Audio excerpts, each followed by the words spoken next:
PT Sinarmas Asset Management resmi meluncurkan dana pensiun lembaga keuangan. Peluncuran ini menandai tonggak sejarah industri dana pensiun nasional pertama yang meluncurkan DPLK berbasis digital.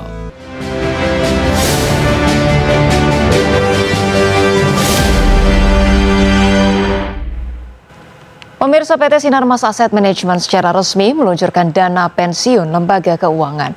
Dengan setoran mulai dari Rp50.000 per bulan, diharapkan para Gen Z dapat mempersiapkan dana pensiun sejak dini.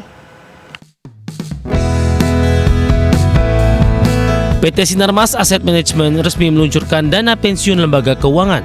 Peluncuran ini menandai tonggak sejarah industri dana pensiun nasional pertama yang meluncurkan DPLK berbasis digital. Ketua Pengurus DPLK Sinarmas Asset Management, Stefanus Rudi Oka, mengatakan generasi muda atau Gen Z menjadi target utama DPLK SAM ini. Berbasis teknologi yang mudah diakses melalui aplikasi, dinilai sangat cocok untuk para Gen Z dalam mempersiapkan dana pensiun sejak dini dengan setoran mulai dari Rp50.000 per bulan. Untuk tahap awal pada tahun pertama, jumlah peserta DPLK SAM ditargetkan sebanyak 15.000 dengan target pertumbuhan agresif aset kelolaan sebesar Rp150 miliar.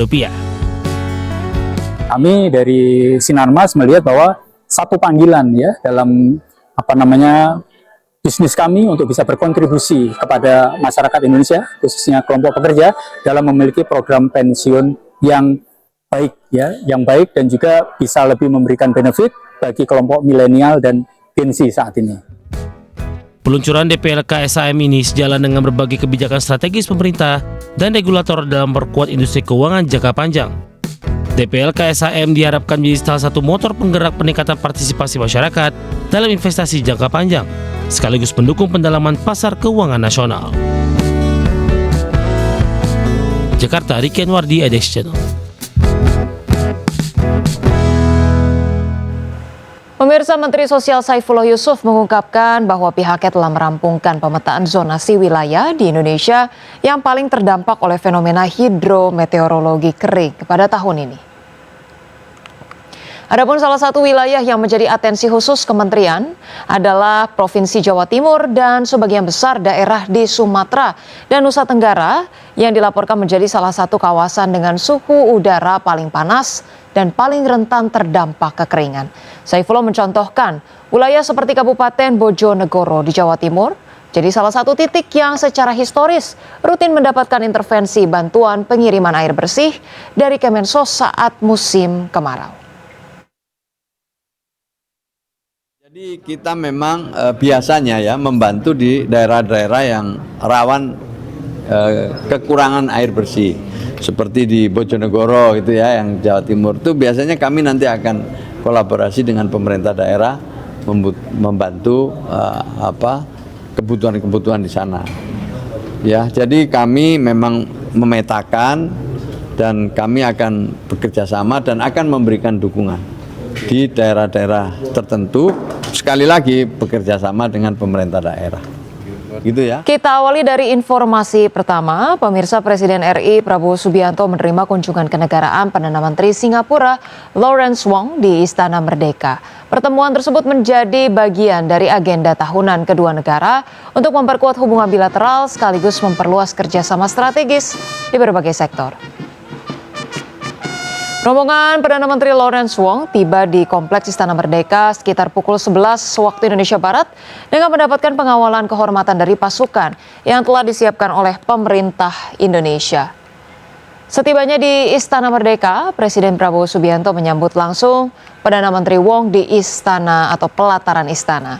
Usai seremoni penyambutan, Presiden Prabowo dan Perdana Menteri Lawrence Wong dijadwalkan menggelar pertemuan Leaders Retreat di ruang kerja Presiden. Pertemuan tersebut diharapkan semakin mempererat kemitraan strategis Indonesia dan Singapura yang selama ini telah terjalin erat di berbagai bidang. Mulai dari ekonomi, investasi, perdagangan, hingga kerjasama kawasan.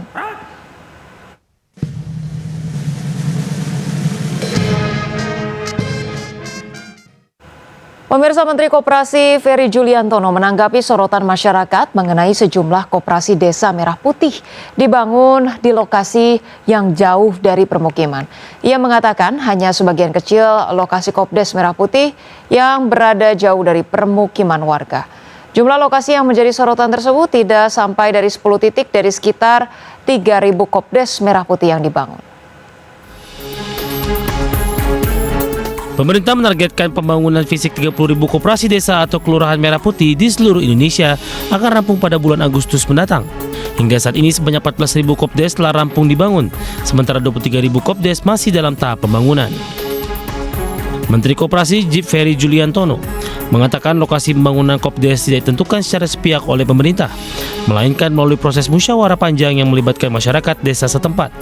Terkait lokasi Kopdes di beberapa daerah yang jauh dari permukiman warga seperti yang viral di media, Ferry memastikan jumlahnya hanya 10 titik. Meski demikian, pihaknya akan menindaklanjuti setiap masukan dari masyarakat dengan melakukan verifikasi, evaluasi, dan validasi. Langkah ini diperlukan untuk memastikan lokasi pembangunan benar-benar sesuai dengan kebutuhan masyarakat desa. Ini jumlahnya saya sudah hitung, coba bisa disebutin nggak? Kurang dari 10 dari yang sering kita baca di sosial media. Dari 30.000 yang bulan Agustus pembangunan fisik gudang gede dan alat kelengkapannya sudah dibangun. 10 yang dalam kondisi yang tidak ideal, menurut saya tidak bisa dikatakan itu kan sedikit presentasinya, dan tentu nanti kita akan lakukan proses verifikasi validasi. Sebelumnya viral di media sosial terkait keberadaan Kopdes yang jauh dari permukiman warga. Salah satunya berada di Desa Kiritan, Kendal, Jawa Tengah, yang berada di atas bukit sehingga juluki sebagai Kopdes tertinggi di Kabupaten Kendal. Dari Jakarta, Den Helmi Sajangbati, Adex.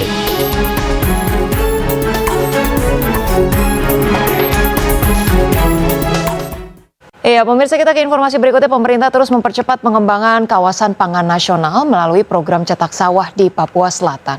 Untuk mempercepat pengembangan kawasan pangan tersebut, pemerintah mengalokasikan anggaran sebesar 1,3 triliun pada 2026. Pemerintah terus mempercepat pengembangan kawasan pangan nasional melalui program cetak sawah di Papua Selatan. Selain membuka lahan baru, pemerintah juga menyiapkan berbagai dukungan mulai dari alat dan mesin pertanian, benih unggul, hingga pembangunan infrastruktur pasca panen untuk meningkatkan produksi sekaligus memperkuat ketahanan pangan nasional. Menteri Pertanian Andi Amran Sulaiman menegaskan seluruh lahan yang dikembangkan tetap menjadi hak milik petani. Adapun saat ini Papua Selatan menjadi pusat pengembangan kawasan pangan baru nasional. Pemerintah telah mengembangkan 83.030 hektar lahan cetak sawah dan 54.399 hektar program optimalisasi lahan di seluruh tanah Papua. Tolong kawal ini 100.000 hektar ditanami dengan baik dan prioritaskan saudara-saudara kita yang tinggal di sini. Ini saya ulangi lagi, 100.000 ini milik Bapak Ibu. Traktor ini milik Bapak Ibu. Semua alat yang kami kirim milik Bapak Ibu. Tidak ada di sini milik BUMN kecuali gudangnya yang kita siapkan. Itu nanti kalau Bapak produksi langsung dibeli. Dibeli menguntungkan, nggak boleh di bawah 6.500. Untuk mempercepat pengembangan kawasan pangan tersebut, pemerintah mengalokasikan anggaran sebesar 1,3 triliun rupiah pada 2026. Dana itu akan digunakan membangun berbagai fasilitas pendukung pertanian. Bagi sumber Adex Channel.